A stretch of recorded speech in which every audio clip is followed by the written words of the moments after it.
যুক্তরাষ্ট্রে ক্রিসমাস প্যারেডে গাড়ি হামলায় অন্তত 5 জন নিহত, শিশুসহ আহত 40, হামলাকারী আটক।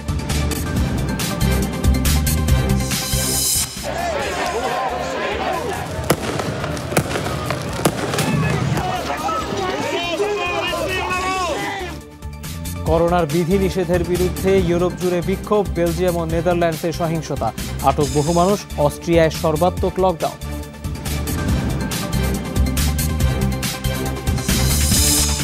যে কোনো উপায়ে ব্রিটেনে ফিরতে চান আইএসের সাবেক সদস্য শামীমা বেগম, প্রয়োজনে বিচার ও জিজ্ঞাসাবাদের মুখোমুখি করার আহ্বান ব্রিটিশ কর্তৃপক্ষকে।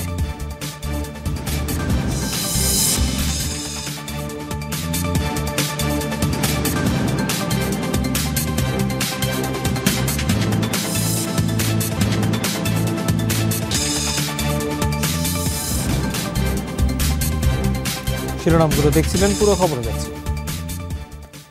যুক্তরাষ্ট্রের উইসকনসিনে বড়দিনের প্যারেডে গাড়ি হামলায় কমপক্ষে 5 জন নিহত হয়েছে। স্থানীয় সময় রোববার বিকেলের এই হামলায় শিশুসহ আহত হয়েছে আরও 40 জন।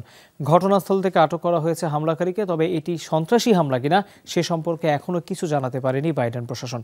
গোটা শহরে নিরাপত্তা ব্যবস্থা বাড়ানো হয়েছে। ছুটির দিনে উইসকনসিনের ওয়াশেকা শহরে চলছিল বড়দিনের প্যারেড। এ সময় হঠাৎই দ্রুত গতির একটি এসইউভি মডেলের গাড়ি ছুটে যায় সামনের দিকে, তুলে দেয় কুচকাওয়াজে অংশ নেয়া মানুষের ওপর। মুহূর্তেই সড়কে তৈরি হয় নরক পরিস্থিতি। প্রত্যক্ষদর্শীরা বলছেন, সবাইকে পাশ কাটিয়ে প্যারেডে মেয়েদের নাচের দলের উপর গাড়িটি তুলে দেওয়া হয়। সেখানে বেশ কয়েকটি শিশুও ছিল। তাৎক্ষণিক সবাইকে উদ্ধার করে নেওয়া হয় হাসপাতালে। কয়েকজনকে মৃত ঘোষণা করেন চিকিৎসক। একটু সরতেই দেখি দ্রুত গতিতে ছুটে আসছে একটি গাড়ি, মুহূর্তেই পিছিয়ে দিয়ে গেল সবাইকে। চারিদিকে শুধু চিৎকার শুনতে পাচ্ছিলাম, বিশেষ করে শিশুদের। ফুল স্পিডে গাড়ি চলছিল, অল্পের জন্য রক্ষা পেয়েছি আমি। যেভাবে মেয়েদের ওপর গাড়িটি তুলে দেওয়া হলো, এটিকে নারকীয় বলবো। দ্রুত চলতে থাকা গাড়িটি থামাতে গুলি করে পুলিশ। ঘটনাস্থল থেকে আটক করা হয় চালককে। তবে এটি সন্ত্রাসী হামলা কিনা তা পরিষ্কার করেনি প্রশাসন। আগের থেকে এমন হামলার অনুমান না থাকায় হতাহত হয়েছে। আমরা হামলাকারীকে আটক করেছি, তবে কেন এভাবে গাড়ি তুলে দিয়েছে সে সম্পর্কে বিস্তারিত তদন্ত করা হচ্ছে। এজন্য এখনই কিছু বলা সম্ভব হচ্ছে না। গোটা শহরে বাড়ানো হয় নিরাপত্তা ব্যবস্থা। বাড়তি সতর্কতায় বন্ধ করে দেওয়া হয় শিক্ষা প্রতিষ্ঠান। Amit Hasan Robin, Jamuna news. Thanksgiving day উপলক্ষে শুধু বিমানেই যুক্তরাষ্ট্রে সফর করবেন 2 কোটি পর্যটক। রোববার এই তথ্য জানিয়েছে মার্কিন পরিবহন বিষয়ক নিরাপত্তা বিভাগ। মূল আয়োজন 25 নভেম্বর হলেও যাতায়াত শুরু হয় 19 থেকে। ব্যবস্থা থাকবে 28 নভেম্বর পর্যন্ত। এই উপলক্ষে দেশটির সবগুলো বিমানবন্দর এবং চেক পয়েন্টে নিরাপত্তা ব্যবস্থা বাড়ানো হয়েছে। করোনার বিস্তার ঠেকাতে বিমানবন্দরেই টেস্টের বিশেষ ব্যবস্থা রয়েছে। গেল বছর করোনা মহামারীর কারণে অনেকটাই ধস নামে দেশটির পর্যটন খাতে। থ্যাঙ্কসগিভিং ডে উপলক্ষে 2020 সালে মাত্র 22 লাখ পর্যটক যুক্তরাষ্ট্রে যায়। গেল সপ্তাহে কোভিডের সম্পূর্ণ ডোজ নেওয়া নাগরিকদের জন্য ভ্রমণ নিষেধাজ্ঞা তুলে নেয় যুক্তরাষ্ট্র।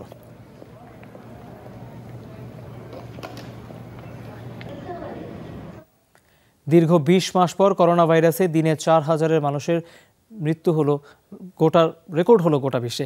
2020 সালের 1 এপ্রিল সবশেষ এত কম সংখ্যক মানুষ মারা যান মহামারীতে। গেল 11 দিন যাবৎ রাশিয়ায় দিনে 1200-এর উপর মানুষ মৃত্যুবরণ করেছেন কোভিডে। রোববারও দেশটিতে শনাক্ত হন 37,000-এর মতো। প্রাণহানি কম থাকলেও সংক্রমণ শনাক্তে শীর্ষে রয়েছে ব্রিটেন। দেশটির 40,000-এর বেশি মানুষের দেহে মিলেছে ভাইরাস।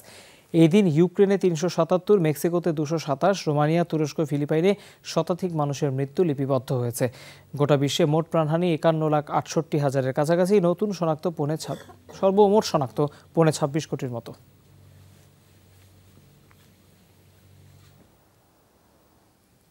বিক্ষোভ প্রতিবাদ থামছে না ইউরোপে। মূলত কোভিড মোকাবেলায় আরোপিত কড়াকড়ি বিধিনিষেধ মানতে নারাজ লাখো মানুষ।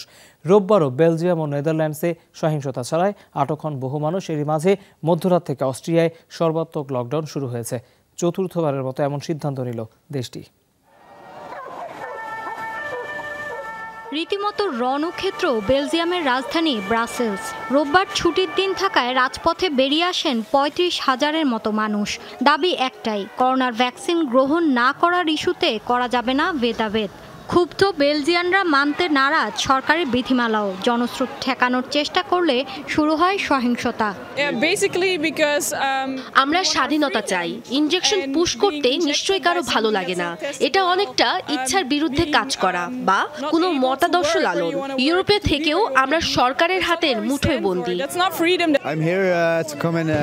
বৈষম্যের বিরুদ্ধে লড়াইয়ের জন্যই আসা। কিউআর কোডের কারণে দেশের বাসিন্দাদের মধ্যে বিভেদ তৈরি করা হয়েছে। ভ্যাকসিন গ্রহণ করলেও অনেকে বহু ভবনে প্রবেশ করতে পারবেন না, কারণ তারা এক ডোজ পেয়েছেন।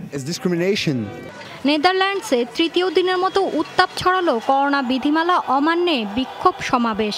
3 সপ্তাহের আংশিক লকডাউন দিলেও আইন শৃঙ্খলা বাহিনীর সাথে সংঘাতে জড়ান ক্ষুব্ধ ডাচরা।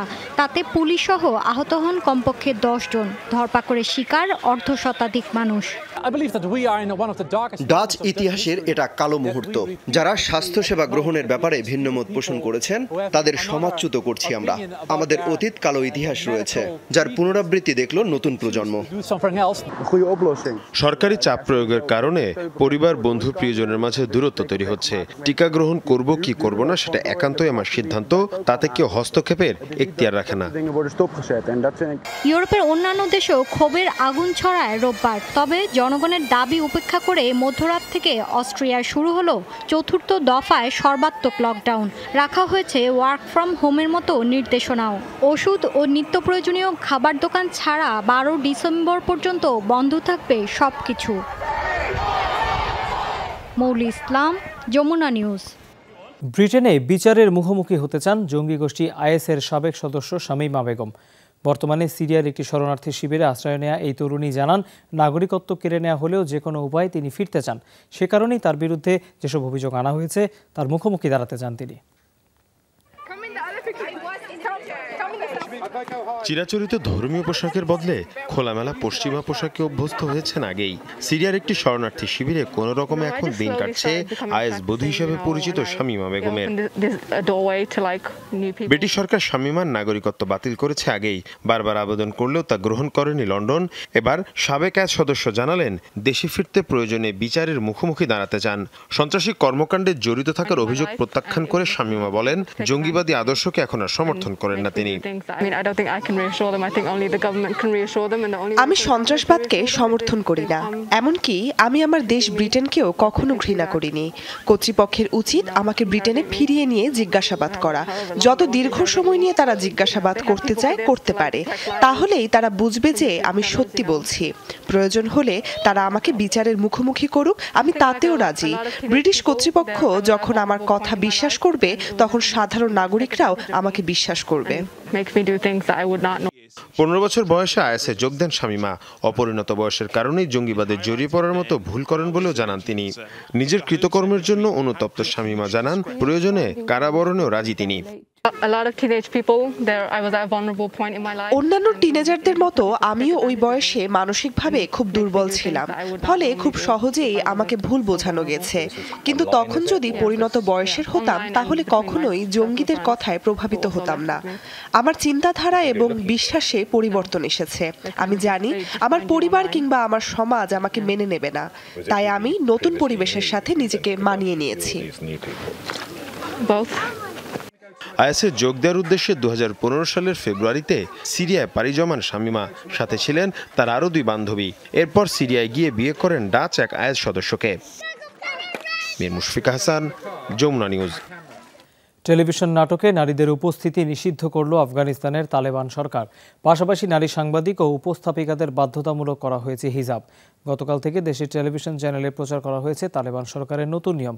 তাতে 8টি বিধিমালা রয়েছে, যার অন্যতম শরিয়া আইন বিরোধী সিনেমা সম্প্রচার করা যাবে না, দেখানো যাবে না পুরুষের শরীরের অনাবৃত অংশ, বিনোদনমূলক অনুষ্ঠানে অবজ্ঞা করা যাবে না ধর্মের। তাছাড়া বিদেশি মূল্যবোধ প্রচার করে এমন চলচ্চিত্র নিষিদ্ধ করা হয়েছে। আগস্টে যুক্তরাষ্ট্র ও তাদের মিত্রবাহিনী কাবুল ছাড়ার পর ক্ষমতা দখল করে তালেবান। এরপরই মেয়ে, শিশু এবং নারী শিক্ষার্থীদের ঘরে থাকার নির্দেশনা দেয় দলটি। অতীত শাসনামলেও নারীদের শিক্ষা ও কর্মক্ষেত্র থেকে বঞ্চিত করেছিল তালেবানরা।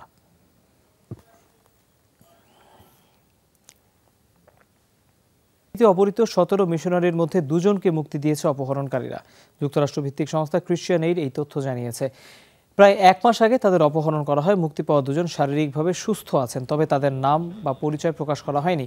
গেল মাসে যুক্তরাষ্ট্র ও কানাডার 17 মিশনারিকে অপহরণ করে 400 মাওয়াজো গ্যাং নামের একটি অপরাধী চক্র। এরপর তারা $1,70,00,000 মুক্তিপণ দাবি করে। অপহৃতদের মধ্যে 16 মার্কিন ও একজন কানাডার নাগরিক। ঘটনার পর থেকেই হাইতি কর্তৃপক্ষের সাথে এই সমন্বয়ের মাধ্যমে কাজ করে তদন্ত করছে যুক্তরাষ্ট্র। ভারতের নৌবহরে যুক্ত হল মিসাইল ধ্বংসকারী শক্তিশালী যুদ্ধজাহাজ। আইএনএস বিশাখাপত্তনম নামের এই জাহাজ শত্রুপক্ষের যুদ্ধ বিমান, ড্রোন এমনকি ক্ষেপণাস্ত্র ধ্বংস করতে সক্ষম। দিল্লির দাবি, সমুদ্রপথে আগত শত্রু মোকাবেলায় আরও শক্তি অর্জন করল তারা। এদিকে চীনকে হুঁশিয়ারি দিয়ে সমুদ্র আইন মেনে চলার তাগিদ দিয়েছেন ভারতের প্রতিরক্ষামন্ত্রী রাজনাথ সিং। নিজেদের সমুদ্র সীমাকে শত্রুর হাত থেকে রক্ষা করতে নতুন এই মিসাইল ধ্বংসকারী যুদ্ধ জাহাজের যাত্রা শুরু করল ভারত। প্রায় 7,500 টন ওজনের এই জাহাজটিতে রয়েছে অত্যাধুনিক সব প্রতিরক্ষা ব্যবস্থা। ভারতের নৌবাহিনী জানায়, এটি থেকে ছোড়া স্বল্প পাল্লার র্যামজেট সুপারসনিক ক্রুজ মিসাইল আকাশের যে কোনো লক্ষ্য বস্তুতে সরাসরি আঘাত হানতে সক্ষম। ধ্বংস করতে পারবে শত্রুপক্ষের ছোড়া মিসাইল, ড্রোন এবং যুদ্ধ বিমান। আমাদের 41টি জাহাজ এবং সাবমেরিনের মধ্যে 39টি নিজেদের শিপইয়ার্ডে তৈরি করা হচ্ছে। আমাদের এই উন্নয়ন গোটা বিশ্ব দেখছে। ভারতীয় নৌবাহিনী হিসাবে যা আমাদের সম্মিলিত প্রেরণার সাক্ষী হয়ে থাকবে। এর সবচেয়ে বড় উদাহরণ আজকের এই অর্জন। 16টি ব্রহ্মস মিসাইল দিয়ে সজ্জিত এই জাহাজটি রোববার উদ্বোধন করেন ভারতের প্রতিরক্ষামন্ত্রী। এ সময় তিনি চীনকে ইঙ্গিত করে বলেন, সমুদ্র আইনের ইচ্ছে মতো ব্যাখ্যা দেওয়ার দিন শেষ। এখন যে কোনো হুমকির জবাব দিতে প্রস্তুত ভারত। কিছু দায়িত্বজ্ঞানহীন দেশ তাদের স্বার্থের জন্য সমুদ্র আইন সম্পর্কে ভুল ব্যাখ্যা করছে। সবচেয়ে উদ্বেগের বিষয় হচ্ছে অনেকে আধিপত্য বিস্তার করে আইনের সংজ্ঞাকে হালকা করে ফেলছে। কিন্তু দায়িত্বশীল দেশ হিসেবে ভারত সবসময় ঐক্যমত নীতি, শান্তিপূর্ণ, উন্মুক্ত এবং স্থিতিশীল সমুদ্র ব্যবস্থাকে সমর্থন করে। 136 মিটার দীর্ঘ এই যুদ্ধ জাহাজটিতে রয়েছে 4টি গ্যাস টারবাইন ইঞ্জিন। ঘন্টায় এর গতিবেগ 55 কিলোমিটারের বেশি। একটানা চলতে পারবে 1.5 মাস পর্যন্ত। অমিত হাসান রবিন, যমুনা নিউজ। ভারতের বিতর্কিত 3 কৃষি আইন বাতিলের দাবিতে 29 নভেম্বর পার্লামেন্ট অভিমুখে পদযাত্রা সংসদ চলো কর্মসূচি ঘোষণা করেছে আন্দোলনরত কৃষকরা। সেদিনই পার্লামেন্টের শীতকালীন অধিবেশন শুরু হবে। প্রধানমন্ত্রী নরেন্দ্র মোদী কৃষি আইন প্রত্যাহারের ঘোষণা দেওয়ার পর রোববারই প্রথম বৈঠক করল সংযুক্ত কিষাণ মোর্চা। বাকি দাবিগুলো পূরণে প্রধানমন্ত্রীর কাছে খোলা চিঠি পাঠানোর সিদ্ধান্ত নিয়েছেন তারা, যার অন্যতম ফসলের ন্যূনতম সহযোগিতা মূল্য বা এমএসপি নিশ্চিতে কেন্দ্রীয় সরকারের আইন প্রণয়ন। কৃষকদের বিরুদ্ধে দায়েরকৃত মামলাগুলো প্রত্যাহার করা হোক, এমন দাবিও রয়েছে। সরকারের তরফ থেকে আইনগুলো বাতিলের ঘোষণা এলেও কার্যকর না হওয়া পর্যন্ত আন্দোলন বহাল রাখার পক্ষে অটল কৃষক নেতারা।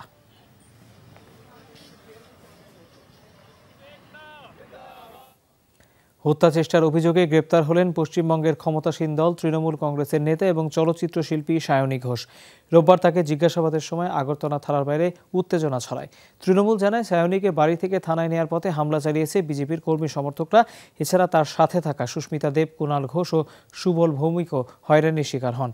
থানার বাইরে দুদলের সংঘর্ষে গুরুতর আহত তৃণমূলের 6 সদস্য এবং 3 সংবাদকর্মী। বর্তমানে তারা হাসপাতালে। বিষয়টি সুরাহা করতে রাতেই দিল্লি গেছেন তৃণমূলের 15 সদস্যের একটি দল। কেন্দ্রীয় স্বরাষ্ট্রমন্ত্রী অমিত শাহর সাথে তারা দেখা করবেন। এছাড়া রাজধানীতে বসবেন ধর্নায়। বিজেপির অভিযোগ, শনিবার ত্রিপুরার মুখ্যমন্ত্রী বিপ্লব কুমার দেবের জনসমাবেশে গণ্ডগোলের চেষ্টা করেন সায়নী। এ সময় মুখ্যমন্ত্রীকে লক্ষ্য করে পাথরও ছোড়েন তৃণমূল নেতা। সুস্থ ও নিরাপদে আছেন চীনের নিখোঁজ হওয়া টেনিস তারকা পেং শুয়াই। ভিডিও কলে পেং শুয়াইয়ের সাথে বৈঠকের পর তার সুস্থতার বিষয়টি নিশ্চিত করেন অলিম্পিক কমিটির প্রেসিডেন্ট থমাস বাখ।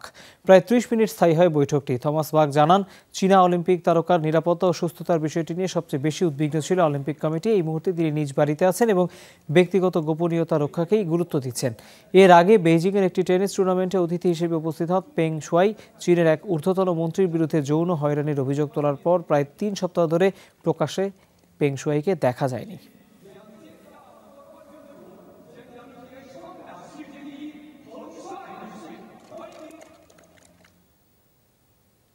শ্রীলঙ্কায় ইস্টার সানডেতে ভয়াবহ বোমা হামলার বিচারিক কার্যক্রম শুরু হচ্ছে মঙ্গলবার থেকে।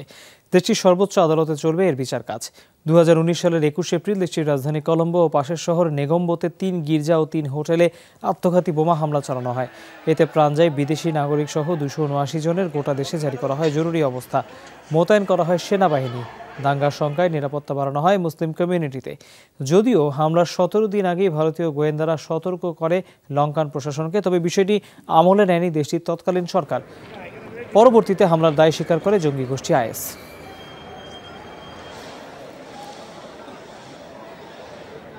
সুদানে উৎখাত হওয়া প্রধানমন্ত্রী আবদাল্লাহ হামদককে পুনরায় ক্ষমতায় ফেরালো সেনাবাহিনী। রোববার রাষ্ট্রীয় টেলিভিশনে সম্প্রচারিত অনুষ্ঠানে সামরিক নেতাদের সাথে একটি চুক্তি স্বাক্ষর করেন তিনি, যেখানে রাজবন্দীদের মুক্তির পাশাপাশি আমলাদের মাধ্যমে মন্ত্রিসভা গঠনের কথা বলা হয়েছে। এ সময় দেশে চলমান বিক্ষোভ সহিংসতার অবসান ঘটানোর আহ্বান জানান প্রধানমন্ত্রী। অবশ্য সুদানের প্রধান বিরোধী জোট এএফসির একাংশ হামদককে ফিরিয়ে আনার চুক্তি প্রত্যাখ্যান করেছে। দাবি অস্ত্রের মুখে তাকে রাজি করানো হয়েছে। বিক্ষুব্ধ সুদানিরাও বলছেন তারা আন্দোলনের পথ ছাড়বেন না। রোববারও সহিংসতায় প্রাণ হারায় এক কিশোর। গেল 25 অক্টোবর অভ্যুত্থানের মাধ্যমে সুদানের নিয়ন্ত্রণ নেয় সেনাবাহিনী। গৃহবন্দী করে প্রধানমন্ত্রী সহ শীর্ষ রাজনীতিকদের অভ্যুত্থান বিরোধী আন্দোলনে এখন পর্যন্ত প্রাণ হারিয়েছেন কমপক্ষে 40 জন।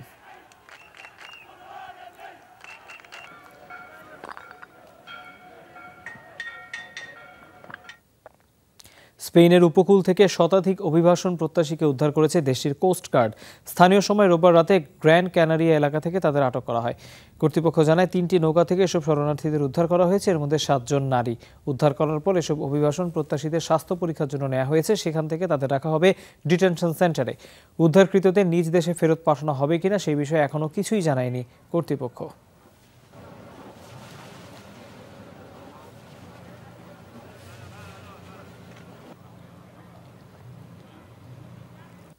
রাস্তায় উঠে এসেছে লাখ লাখ লাল কাঁকড়া। অস্ট্রেলিয়ার ক্রিসমাস দ্বীপে দেখা মিলছে দৃষ্টিনন্দন এমন দৃশ্যের।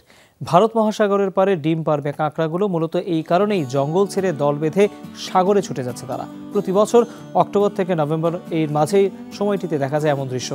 এই লাল কাঁকড়ার দল রাস্তা পার হওয়ার সময় বন্ধ করে দেওয়া হয় সড়কে যান চলাচল। দেশের ন্যাশনাল পার্ক কর্তৃপক্ষ বলছে একটি মা লাল কাঁকড়া একবারে 1 লাখ ডিম দিতে পারে। ক্রিসমাস দ্বীপে প্রায় 5 কোটি লাল কাঁকড়ার বসবাস।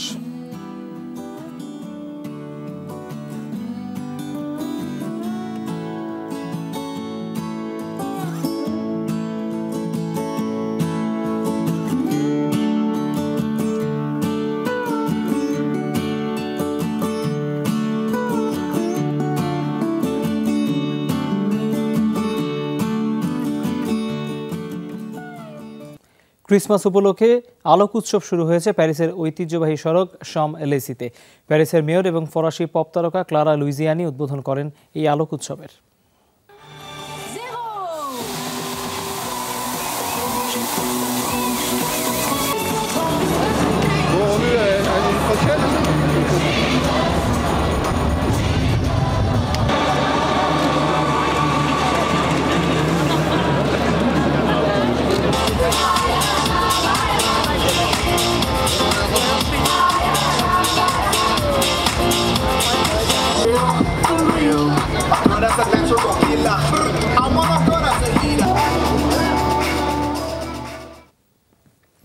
দর্শক, এই ছিল আজকের আইডেস্কে। এতক্ষণ সাথে থাকার জন্য ধন্যবাদ সবাইকে।